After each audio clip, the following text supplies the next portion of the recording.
सकाळी 11:30 वाजता नागपुरातील महाल परिसरात विश्व हिंदू परिषद बजरंग दलाच्या कार्यकर्त्यांनी औरंगजेबची कबर हटाव असे नारे देत आंदोलन केलं।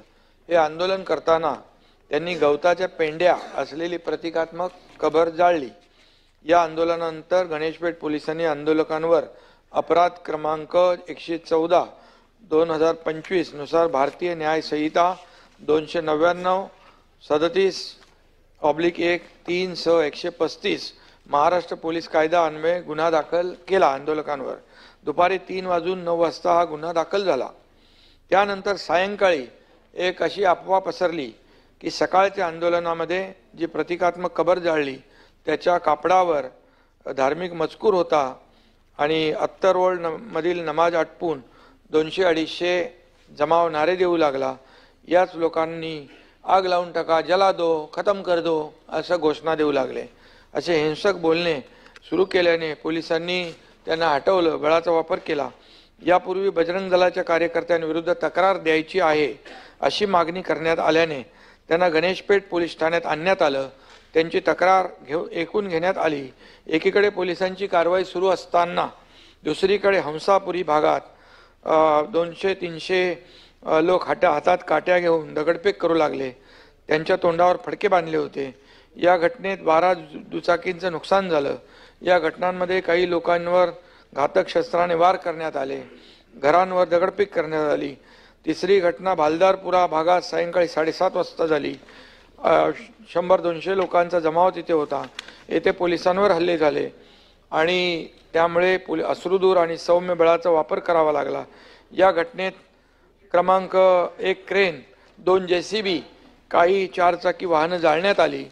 या संपूर्ण घटनेमध्ये सभापती महोदय 33 पोलीस जखमी झालेले आहेत। यामध्ये 3 पोलीस उपायुक्त दर्जाचे अधिकारी आहेत, ते गंभीर जखमी आहेत। दगडफेक केली आणि कुऱ्हाडीने देखील त्यांच्यावर हल्ला केलेला आहे। त्यामध्ये 5 नागरिक आहेत, त्यांच्यावर उपचार सुरू आहेत। एक ICU मध्ये आहे। एकूण 3 गुन्हे गणेशपेठ पोलीस ठाण्यात दाखल आहेत। तहसील पोलीस ठाण्यात 2 गुन्हे दाखल आहेत। असे एकूण 5 गुन्हे दाखल आहेत। 11 पोलीस ठाण्याच्या हद्दीत संचारबंदी लागू केलेली आहे। एंट्री पॉइंटवर नाकाबंदी। यात तहसील पोलीस स्टेशन, कोतवाली, गणेशपेठ, पाचपावली, लकडगंज, शांतीनगर, सक्करदरा, नंदनवन, इमामवाडा, यशोधरा नगर, कपिल नगर या पोलीस ठाण्यांचा समावेश आहे। SRPFच्या 5 तुकड्या तैनात करण्यात आल्या आहेत। राज्याच्या पोलीस महासंचालकांनी सर्व CP SP यांची VC घेऊन राज्यभर कायदा सुव्यवस्था राखण्याच्या सूचना निर्देश दिलेले आहेत आणि झालेली घटना अतिशय गंभीर आहे। निष्पाप नागरिकांवर दगडफेक केली, त्यांच्या घरांवर दगडफेक केली, क्लिनिकवर दगडफेक केली। क्लिनिकमध्ये हॉस्पिटलमध्ये एक 5 वर्षाची मुलगी होती, तिच्यापर्यंत दंगेखोर पोहोचत होते, वाचली ती। त्या हॉस्पिटलमधले हिंदू देवतांचे फोटो जाळून टाकले आणि पोलिसांवर देखील हल्ला करण्याची मजल या समाजकंटकांनी केलेली आहे। खरं म्हणजे पोलिसांवर हल्ला केलाय, निष्पाप नागरिकांवर हल्ला केलाय, त्यांना कुठल्याही परिस्थितीमध्ये सोडलं जाणार नाही। त्यांच्यावर कठोर कडक कारवाई केली जाईल।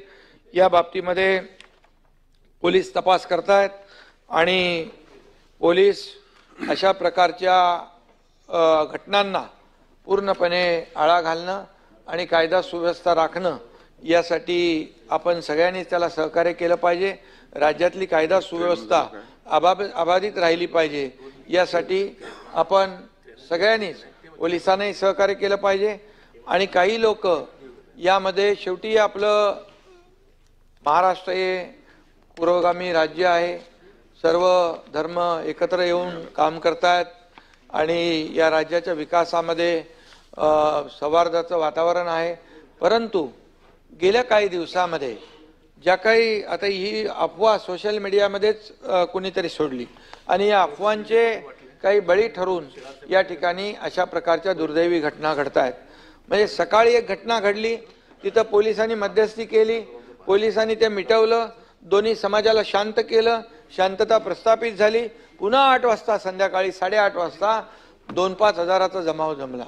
2-5 हजाराचा जमाव जमला आणि त्यांनी डायरेक्ट दगडफेक सुरू केली। तलवारी आणल्या, त्याच्यामध्ये पोलिसांवर हल्ले झाले, पेट्रोल बॉम्ब आणले. हे सगळं पेट्रोल बॉम्ब आणि ह्या सगळ्या गोष्टी अशा एकाएक येत नसतात. त्यामुळे हा पूर्णपणे एक नियोजनबद्ध पूर्वनियोजित अशा प्रकारचा कट करून हा हल्ला झाला. ही दुर्दैवी घटना आहे. खरं म्हणजे मगाशी म्हणाले आपल्या आमदार, नागपूर हे शांतताप्रिय शहर आहे आणि त्या शहरामध्ये अशा प्रकारचं गालबोट लावणं हे देखील अतिशय दुर्दैवी आहे. आणि त्या ठिकाणी मी देखील माहिती घेतली, मी देखील पोलिसांशी बोललो, कमिशनरशी बोललो, आणि दुसऱ्या तिथल्या लोकांच्याशी बोललो. त्या ठिकाणी देखील पोलिसांच्या गाड्यांवर हल्ले केले. फायर ब्रिगेडची गाडी आली, ती देखील जाळून टाकली.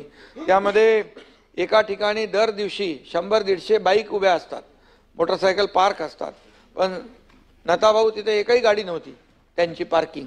म्हणजे पूर्णपणे पूर्वनियोजित हा असा प्रकारचा एक समाजकंटकाने त्या दिवशी कालचा जो आहे तो कट केलेला आहे. आणि म्हणून या संपूर्ण ह्याच्यामध्ये चिटणीस पार्क, हंसापुरी, मोमिनपुरा, महाल या भागामधला हा सगळा प्रकार आहे. आणि यामध्ये खऱ्या अर्थाने तिथल्या काही महिलांची देखील आपण TV-मध्ये देखील मुलाखत पाहिली असेल. आणि खऱ्या अर्थाने त्या भागामध्ये अतिशय दंगल सदृश्य असं परिस्थिती निर्माण झाली होती. लोक जीव मुठीत घेऊन तिथे थांबले होते. आणि पोलीस आल्यानंतर पोलिसांवर देखील ज्या प्रकारचा हल्ला केला तो हल्ला अतिशय दुर्दैवी होता. खरं म्हणजे पोलीस हे कायद्याचे रक्षण करते आहेत. ऊन वारा पाऊस कधी काही पाहत नाहीत. त्यांना सण वार उत्सव काही नसतात आणि ते आपल्या जीवाची बाजी लावून तिथे कायदा सुव्यवस्था आणि लोकांचं नागरिकांचं रक्षण करायला उभे असतात. पण पोलिसांवरच जेव्हा सोडा बाटल्या, तलवारी, दगडविटा, पेट्रोल बॉम्ब हे टाकण्याचं जेव्हा धाडस लोक करू लागतात तेव्हा मग या लोकांच्या बाबतीमध्ये देखील हे लोक कोण आहेत, कुणाचे समर्थक आहेत याचा देखील विचार करण्याची आवश्यकता आहे. सभापती महोदय, गेल्या काही दिवसामध्ये आता अंबादास दानवे म्हणाले की काही लोक जे आहेत त्याच्याबद्दल अफवा करतात. पण मला एक सांगायचं आहे, मला एक विचारायचं आहे, हा औरंगजेब लागतो कोण? हा कोणाचा कोण आहे? हा औरंगजेब या महाराष्ट्राचा घास घ्यायला आला. औरंगजेब हा देशावरचा आक्रमक आहे, त्याने लुटारू आहे आणि त्यामुळे तो औरंगजेब हा औरंगजेब लुटारू आहे अंबादास. आणि खऱ्या अर्थाने सभापती महोदय, तो जेव्हा आला त्यावेळेस हिंदू देवतांची मंदिरं तोडून टाकली. कुणी त्याला म्हणाला खाली कुशल प्रशासक होय. छत्रपती शिवाजी महाराजांची आणि त्याची बरोबरी केली होती. त्यावेळेस खालच्या सभागृहातल्या अबू आझमीला मी बरोबर त्याला उत्तर दिलं. दुसऱ्यांदा त्यांनी शंभूराज आणि संभाजीराजे आणि छत्रपती आपले हा औरंगजेब याची बरोबरी केली. म्हणाला कुशल प्रशासक आहे, चांगला प्रशासक आहे, त्यांनी हे केलं ते केलं. अरे असं बोलताना लाज तरी वाटली पाहिजे. हा खऱ्या अर्थाने हा आपल्या स्वराज्यावर चाल करून आलेला, स्वराज्याचा घास घ्यायला आलेला हा औरंगजेब हा मंदिरं तोडली, त्यांनी आया अब्रूंची लखतर हे केली, आया बहिणींची अब्रू लुटली. संभाजीराजे सापडत नव्हते, त्यानं निष्पाप लोकांचे बळी घेतले, रक्ताचे पाट वाहिले. आणि अशा या औरंगजेबाचं उदात्तीकरण करणं काय? आणि म्हणून या ठिकाणी याचं उदात्तीकरण थांबावं. जे लोक आज मागणी करतायत, जे लोक मागणी करतायत, मग ते विश्व